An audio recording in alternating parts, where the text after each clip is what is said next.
On today's edition of J9 the Upholsterer, that's me, I'm going to show you how I like to reinforce a boat cover, or any type of large cover that uses fasteners to attach to something. But more importantly, I'm going to show you how I do not reinforce a boat cover.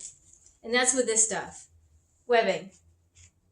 We've all seen it, we've all probably used it at some point. It's garbage, don't use it. There's only one benefit to using webbing, and it's that it comes on a roll and it's already the right shape. But that's being lazy, and we're better than that, aren't we? This is a great example of why you don't want to use webbing for your reinforcing.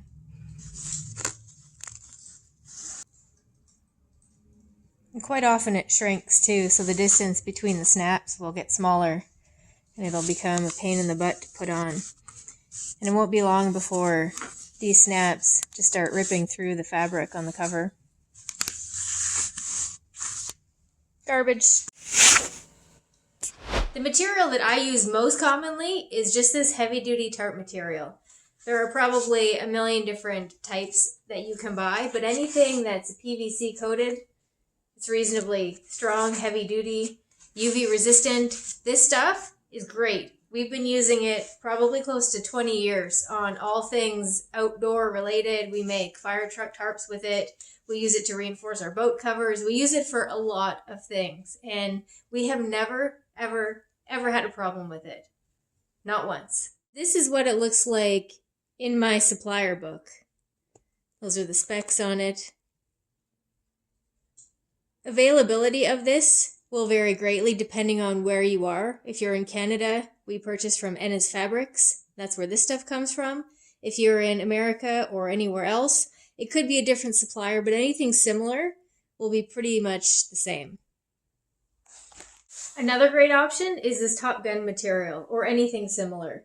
This is an acrylic-coated polyester fabric, 600 denier, or denier. I don't know how you say it, but this stuff is great as well. It's pretty flexible. It doesn't really stretch a whole lot, which is good, but it also does not shrink.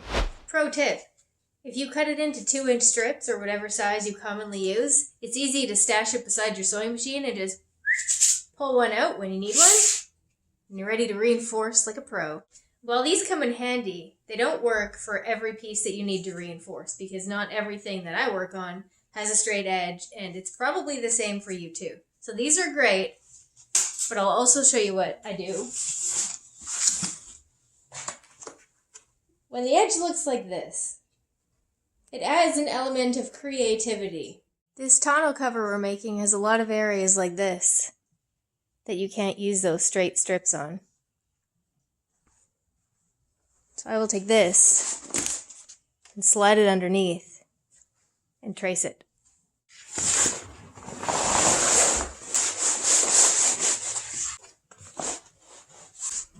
So I've got my heavy-duty tarp underneath. I'll use these weights to hold it down.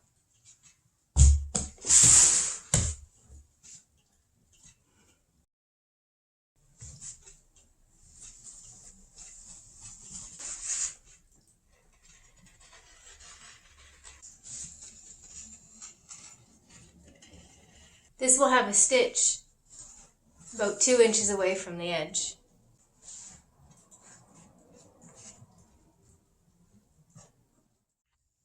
So by tracing the edge of this gives me a nice crisp line to line the edge of my fabric up to, and these line-up marks just let me know if I'm on track or not.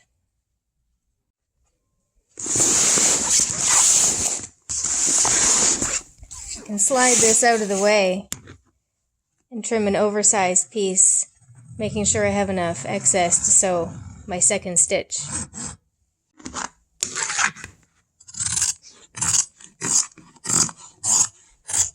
Here's what my piece looks like, trimmed down.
all of my areas, like these curvy ones, are reinforced with the bulk pieces that I made.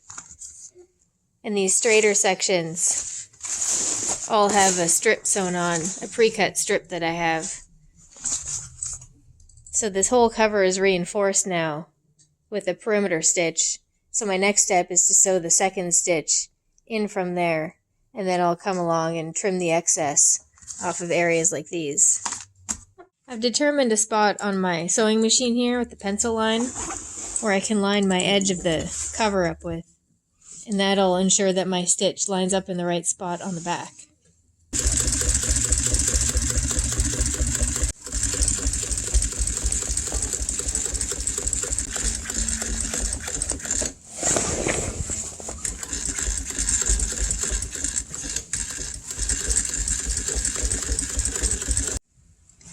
I'm always looking at the part directly across from the needle, so going into the corner, as long as that part is in the right spot. It doesn't matter what these areas are doing, it's just a spot directly across from the needle. That's the important one to line up.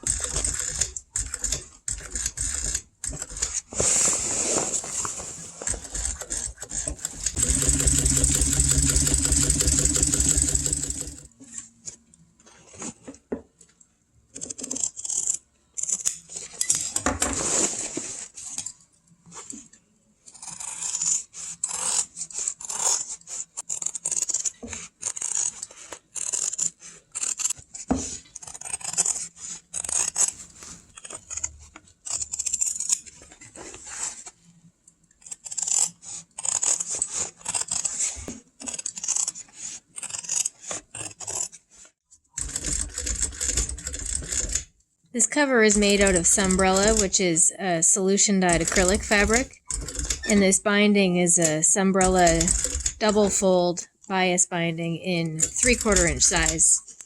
Available to me is also a 1 inch size, and we do use that from time to time. You can also get this binding in a straight cut, but we prefer the bias. It has a little bit more stretch, so it stretches a little bit going around corners here and there. The straight cut doesn't stretch hardly at all, but it does fold nicely in half. A little bit better than this. But we have a lot of corners on the stuff that we build, so we like the bias. So I guess you could say we're bias over here. When this cover is fully completed and installed on the boat, I'll put a link to that video in the description of this video. So to recap, there are many things better than using webbing to reinforce your cover. Don't be like the other guys. Use something good. My personal favorite, heavy-duty PVC tarp. Available at most places, and it's cheap, and it comes in a few different colors, but we normally just use black. Never had a problem. We love it, our customers love it, and I'm pretty sure you will too.